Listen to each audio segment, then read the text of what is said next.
Hello, c'est HR, votre chroniqueur. Alors tout d'abord, j'espère que vous allez bien. Là, je vais vous parler des épisodes 4, 5 et 6 de la saison 2 d'Andor. Naturellement, je ne détaillerai pas trop sur le plan scénaristique afin de ne pas vous spoiler. Mais de manière générale, je vais vous dire mon ressenti sur ces 3 épisodes.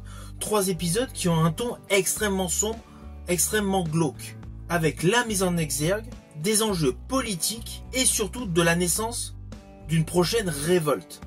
De ce fait, ces 3 épisodes, qui subissent d'ailleurs une ellipse temporelle, car l'action se déroule un an après les 3 premiers épisodes de cette saison 2, nous plongent littéralement dans un climat anxiogène où on ressent une dictature émergente. 3 épisodes qui sont essentiellement basés sur la réflexion et les émotions. Alors oui, il y a quelques scènes d'action, plus précisément dans l'épisode 6. Mais ce qui est primordial dans ces 3 épisodes, c'est le côté scénaristique axé sur les personnages avec justement leur mission, quel que soit leur camp. Et avec une première, des sentiments partagés dévoilés par plusieurs personnages. C'est extrêmement rare dans l'univers Star Wars, et là justement, dans ces 3 épisodes, cela devient un des socles pour nous présenter la profondeur de chaque personnage et surtout ce qu'il représente à son entourage. Alors dans ces 3 épisodes, vous allez découvrir une planète étonnante, la planète Gorman, totalement aficionados de petites araignées. Araignées qui vont servir d'éléments déclencheurs au passage d'informations pour les rebelles. À cela s'ajoute une ambiance d'infiltration à la flic dans la mafia jadis. Là, il y a un personnage qui s'infiltre volontairement pour pouvoir dénicher tout le staff de l'équipe des rebelles. Et une ambiance extrêmement anxiogène par rapport à la prépondérance de l'Empire au Sénat. Avec beaucoup de coups bas, avec beaucoup de politique qui se rangent du côté de l'empereur.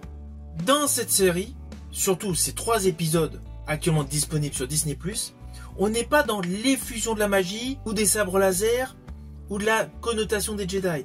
Là, on est vraiment sur le terre-à-terre, ce qui était parfaitement initié dans les 3 premiers épisodes.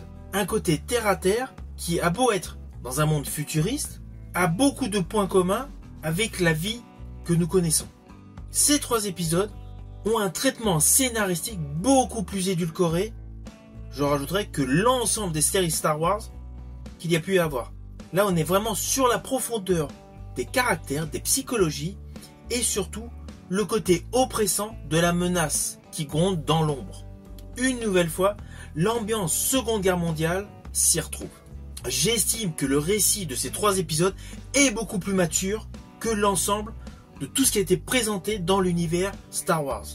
Il y a une réelle maîtrise narrative des lignes de dialogue pour chacun des protagonistes.